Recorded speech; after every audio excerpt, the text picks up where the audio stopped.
رمضان شریف میں سخاوت کرنی ہے۔ حضرت انس بن مالک رضی اللہ تعالیٰ عنہ فرماتے ہیں تیز جس طرح آندھی چلتی ہے نا، مثال دیکھیں صحابی کی اتنی خوبصورت، فرماتے ہیں جس طرح تیز آندھی چلتی ہے نا، اس طرح رمضان میں میرے نبی کی سخاوت چلا کرتی تھی۔ نبی پاک ہر ایک کو دیتے، جو قیدی بند ہوتے ہیں نا، قیدی جنگ کے قیدی کفار، حضور انہیں بھی عطا کر دیتے تھے رمضان۔ فرماتے جاؤ جی سخاوت کریں، اس سال نا غریبوں سے غریب سخاوت کریں۔ نسخہ دے رہا ہوں امیر ہونے کا، تو سخی ہو جا، رب تجھے اور دے گا، رب کریم تجھے امیر کر دے گا، سخی بن جا۔ مالاں والے سخی نہیں ہوندے تے سخیہ کول مال نہیں ہوندا، ایتھے اوتھے دوواں جہانی سخی کا گال نہیں ہوندا، صحیح بن جاؤ۔ میرے نبی پاک علیہ الصلوۃ والسلام نے فرمایا بندہ کبھی بھی جیب کا سخی نہیں ہوتا، سخی وہی ہوتا ہے جو دل کا سخی ہوتا ہے۔ غریب ہوتا ہے کہ 10 روپے دو لیکن رمضان میں روز دو، ہر شام دینا، غریبوں کو ساتھ بٹھاؤ، روٹیاں کھلاؤ، افطاریاں کراؤ، غریبوں کے گھروں کے اندر سوٹ پہنچاؤ، مدارس کے بچوں کو کپڑے خرید کے دو، جو کچھ نہیں دے سکتا وہ ایک مسواک ہی لا کے دے دے، ڈیوٹی کرو، اپنے دائیں بائیں غریبوں کا خیال کرو۔ جن گھروں میں اکثر آپ دیکھتے ہو کہ دال کا شاپر جاتا ہے، وہاں رمضان شریف میں صبح صبح گوشت پہنچاؤ، مہربانی کرو کہ غریب امیر تو کسی کو تب دے گا جب اس نے ووٹ لینے ہوں گے، وہ تو وہاں زکوٰۃ دے گا جہاں اسے پتا ہوگا کہ میری تعریف اچھی ہوگی، وہ تو مسجد میں اس وقت خرچ کرے گا جب اس کا نام لکھا جائے گا۔ غریبوں تم نے ظلم کیا ہے، اگر تم اپنی 4 غریب بھائی مل کے ایک غریبنی بہن کا خیال رکھتے تو اس غریبنی کو محلے کے چودھری کے پاس نہ جانا پڑتا۔ اگر 4 غریب بھائی ایک غریب بھائی کا خیال کر لیتے، تھوڑے جو صاحب حیثیت ہے، تو وہ مجبور نہ ہوتا۔ مہربانی کرو۔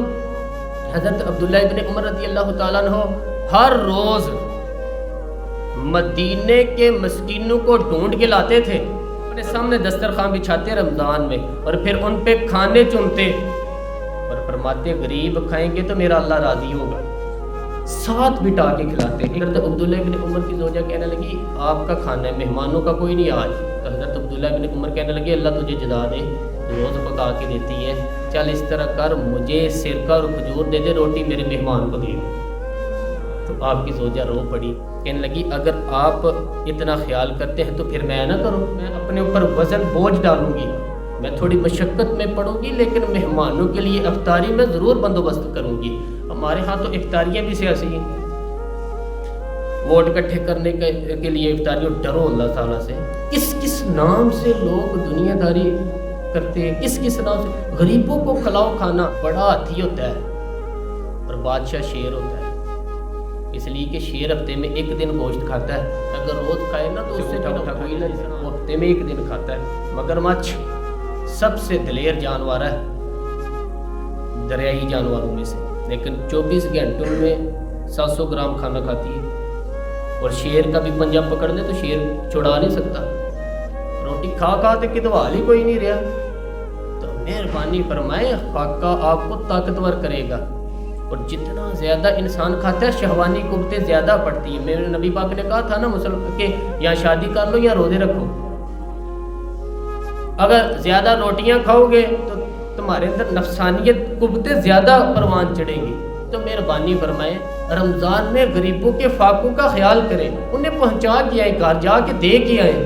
کسی گھر میں آپ لنگر پکانا ہے، 20 روزے تو فاقوں سے انہوں نے رکھ لیے، تو اب آپ پہنچ کے جناب انہیں کچھ دینے، اگر رمضان کی نیت کر کے رمضان سے پہلے بھی دو گے نا تو اللہ رمضان جتنی اجر عطا کرے گا۔ فطرانہ یکم رمضان کو ہی دے دو، مہربانی کرو، تاکہ غریب کے گھر کے اندر چولہا صحیح جلے، اس سے اس کے بچے بھی کھانا صحیح کھائیں۔ گزارش ہے کہ اگر آپ نے کسی غریب کی بچی کو کپڑا لباس اور غریبوں کو کچھ لے کے دینا ہے تو رمضان سے پہلے لے کے دیں، تاکہ درجے کا ریٹ کم ہو، وہ جو ہے وہ کام ان کا جلدی ہو جائے۔ اور گزارش ہے کہ اپنے سارے کام رمضان سے پہلے سمیٹ لو، اتنے قیمتی دن دوبارہ نہیں ملیں گے جو زندگی میں رمضان دوبارہ سے آیا، سارے کام پہلے کر لو۔ ہمارے ہاں تو آپ یقین کریں نہ درجی تراویح پڑتا ہے، نہ کپڑوں والا پڑتا ہے، نہ کاج بٹن والا پڑتا ہے، نہ نلکیوں والا پڑتا ہے، وہ راشی کہتے ہیں سارا ان دنوں میں ہے۔ تو آخری 10 راتیں جو ہوتی ہیں نا رمضان میں، حضرت عائشہ صدیقہ رضی اللہ تعالیٰ عنہ فرماتی ہیں حضور علیہ السلام ہمیں نفل کے لیے نہیں جگاتے تھے، پر رمضان کے آخری 10 دنوں فرماتے اٹھو یہ سونے کا ٹائم نہیں، اور ہمارا وہی ٹائم سارا بازاروں میں گزر جاتا ہے۔ وہ جو کچھ لینے کا وقت ہے، شب قدر تلاش کرنے کا وقت ہے، وہ سارا بازاروں میں گزارتے ہیں۔ ہم انشاءاللہ تبارک و تعالی ہم جو بھی ہو مسجد میں ہم کرنے کی کوشش کریں گے، یہاں آپ پہنچ سکتے تو یہاں پہنچ جائیں، لیکن اپنا وقت ضائع نہ کریں۔ کوئی ایسا کام نہ کریں کہ جس میں ایک لمحہ بھی رمضان المبارک کا ضائع ہو۔